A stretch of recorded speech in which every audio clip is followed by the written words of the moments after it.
क्या हुआ? जब एक 300 साल पुराना एक दिव्य साधु आया बाबा केदारनाथ के धाम। सुनने में यह वाक्य जितना अद्भुत लगता है, उससे कहीं ज्यादा रहस्यमयी है वो स्थान जहां यह घटित हुआ। केदारनाथ एक ऐसा धाम जो किसी आम तीर्थ से बहुत अलग है। यहां समय रुक जाता है, सांसें ठहर जाती हैं और इंसान सिर्फ एक साधारण देह नहीं, आत्मा बन जाता है। वो आत्मा जिसे बाबा स्वयं अपने धाम बुलाते हैं। हर साल हजारों लोग केदारनाथ पहुंचते हैं, लेकिन क्या आप जानते हैं कि इस यात्रा का प्रारंभ केवल आपके कदमों से नहीं होता। इसका प्रारंभ होता है एक अदृश्य बुलावे से, और यही बुलावा था जिसने सदियों पुराने एक साधु को भी वहां पहुंचाया। लेकिन उससे पहले आइए जानते हैं कुछ ऐसी बातें जो बहुत कम लोगों को पता हैं। केदारनाथ मंदिर सिर्फ एक पत्थरों की बनी इमारत नहीं है, ये महाभूतों की एक ऊर्जा है जो पंच महाभूतों धरती, जल, अग्नि, वायु और आकाश से बनी है। कहते हैं यहां शिवलिंग स्वयंभू है, यानी किसी मानव ने इसे स्थापित नहीं किया, ये अपने आप प्रकट हुआ। इतिहास में जब 2013 की भयावह बाढ़ आई थी तब पूरी केदार घाटी तबाह हो गई थी, लेकिन मंदिर पूरी तरह सुरक्षित रहा। और उस मंदिर के ठीक पीछे जो बड़ी सी चट्टान आकर रुकी, उसे भीमशिला कहा जाता है। यह चट्टान ऐसे समय पर मंदिर के पीछे आकर रुकी जब जल प्रलय मंदिर को निगलने ही वाला था। वैज्ञानिक आज भी उस घटना को तर्कों से नहीं समझा पाए। अब जरा सोचिए, क्या यह संयोग था या बाबा की योजना? और क्या आपको पता है कि बाबा केदार की गद्दी पूरे 6 महीने उखी मठ के ओंकारेश्वर मंदिर में रहती है। वहां बाबा की पंचमुखी डोली पूजी जाती है और फिर यात्रा शुरू होती है केदार धाम की ओर। ये यात्रा सिर्फ भौगोलिक नहीं, ये एक आध्यात्मिक तपस्या है। रास्ते में पंच प्रयाग आते हैं, विष्णु प्रयाग, नंद प्रयाग, कर्ण प्रयाग, रुद्र प्रयाग और देव प्रयाग, जहां पवित्र नदियां मिलती हैं और हर मिलन एक ऊर्जा का संचार करता है। केदारनाथ पहुंचने के लिए अंतिम 16 से 18 किलोमीटर की पैदल यात्रा जो गौरीकुंड से शुरू होती है, वह सिर्फ शरीर का नहीं, मन का भी परीक्षण करती है। हर कदम पर बर्फ, पत्थर और ऑक्सीजन की कमी के बावजूद एक आंतरिक शक्ति चलती रहती है जो कहती है बस चलते रहो, बाबा पास हैं। पर क्या आप जानते हैं कि जब मंदिर के कपाट बंद हो जाते हैं, यानी अक्टूबर-नवंबर में, तब बाबा केदार कहां जाते हैं? दरअसल ऐसा माना जाता है कि कपाट बंद होते ही बाबा केदार के आत्मरूप को ओंकारेश्वर मंदिर में प्रतिष्ठित कर दिया जाता है। लेकिन यहां जो रहस्य है वो ये है कि बंद कपाटों के पीछे रोजाना नियमित पूजा होती है, इंसानों द्वारा नहीं, देव शक्तियों द्वारा। ये वही स्थान है जहां की दिव्यता का अनुभव कोई केवल आंखों से नहीं, आत्मा से करता है। और इसी धाम में एक दिन जब सब कुछ सामान्य लग रहा था, तभी एक ऐसा दृश्य सामने आया जिसने सबकी आंखें फटी की फटी छोड़ दी। मंदिर के ठीक सामने एक लंबे, दुबले, धूल से सने, चीर फाड़ वस्त्रों में लिपटे एक साधु को देखा गया। उसकी आंखें बंद थीं, बाल जटाओं में उलझे हुए और उसका शरीर मानो 300 वर्षों की तपस्या से तपकर अग्नि की भांति चमक रहा था। वो सुबह बाकी दिनों जैसी नहीं थी। मंदिर के सामने भीड़ धीरे धीरे इकट्ठा हो रही थी। हर कोई अपने अपने तरीके से बाबा के दर्शन की प्रतीक्षा कर रहा था। तभी कुछ दूर से आती एक सधी हुई चाल, धीमी धीमी गति से आगे बढ़ती एक आकृति ने सभी की नजरें खींच ली। वो वही साधु था जिसकी उम्र देखकर कोई तय नहीं कर सकता था कि वह जिंदा भी है या समय की किसी परछाई से निकल कर आया है। चेहरे पर वर्षों की धूप, ठंड और तपस्या के निशान थे। उसकी आंखें बंद थीं, पर चेहरा ऐसा मानो हर बात जानता हो। जब वो मंदिर के मुख्य द्वार तक पहुंचा तो वहां मौजूद पंडित और सुरक्षाकर्मी चौंक गए।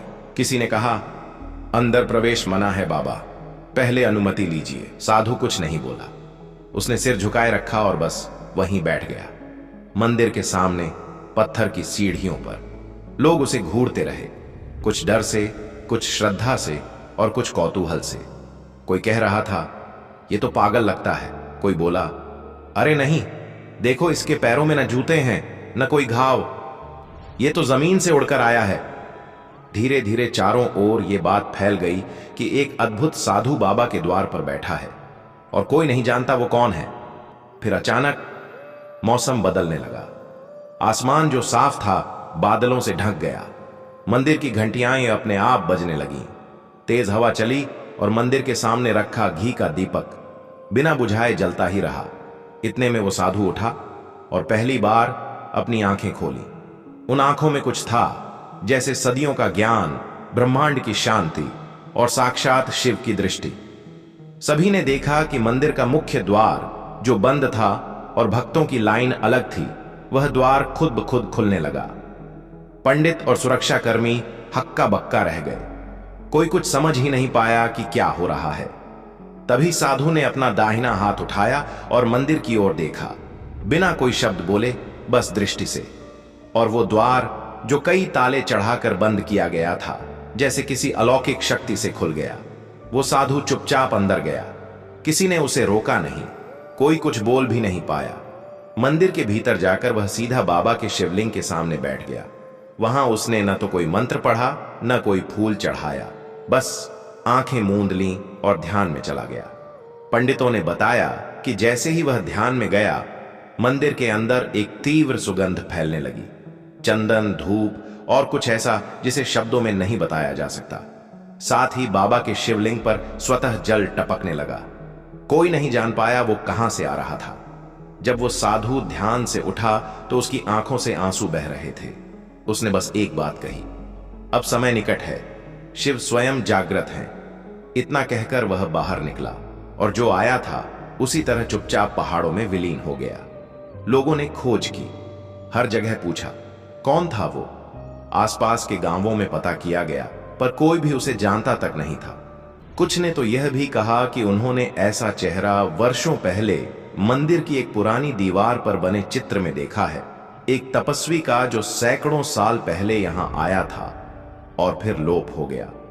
आज भी जब लोग उस दिन को याद करते हैं तो कहते हैं वो कोई आम साधु नहीं था, वो शायद बाबा केदार का ही कोई रूप था, जो हमें याद दिलाने आया था कि इस धाम की ऊर्जा को कोई भूल न जाए। कई भक्तों ने उसके बाद अनुभव किया कि उन्हें मंदिर के आसपास किसी अदृश्य शक्ति की उपस्थिति महसूस होती है। कोई कहता है उसने उस साधु को फिर से देखा, कोई कहता है बाबा की मूर्ति ने मुस्कुराकर आशीर्वाद दिया। ये सब महज कल्पनाएं हैं या सच्चाई, ये तो बाबा ही जाने। लेकिन इतना तय है, उस साधु ने जो किया वो सिर्फ एक चमत्कार नहीं था, वो बाबा केदारनाथ की जीवित उपस्थिति का प्रमाण था।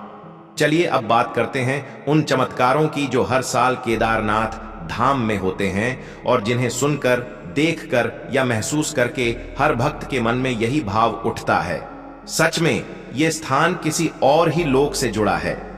हर साल जब बाबा केदार के कपाट खुलते हैं तो पूरे देश से श्रद्धालु यहां खींचे चले आते हैं। लेकिन बहुत कम लोग जानते हैं कि ये धाम साल के 6 महीने बर्फ के नीचे पूरी तरह ढका रहता है। भारी हिमपात और शून्य से कई डिग्री नीचे तापमान के बावजूद जब 6 महीने बाद कपाट खुलते हैं, मंदिर पूरी तरह सुरक्षित, साफ सुथरा और वैसा ही रहता है जैसे कल ही बंद हुआ हो।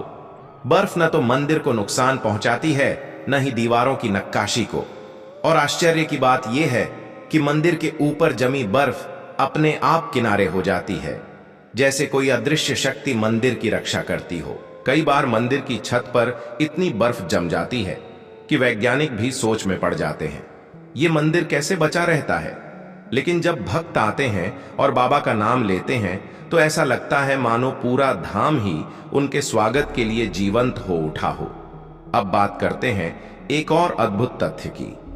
जो लोग केदारनाथ पैदल यात्रा करते हैं, उन्होंने कई बार अनुभव किया है कि जब शरीर थक जाता है, जब सांसें जवाब देने लगती हैं, तब कोई न कोई रहस्यमय हाथ उन्हें थाम लेता है। किसी को एक बुजुर्ग बाबा मिलते हैं जो रास्ता दिखाते हैं, किसी को एक अनजान महिला पानी पिलाती है।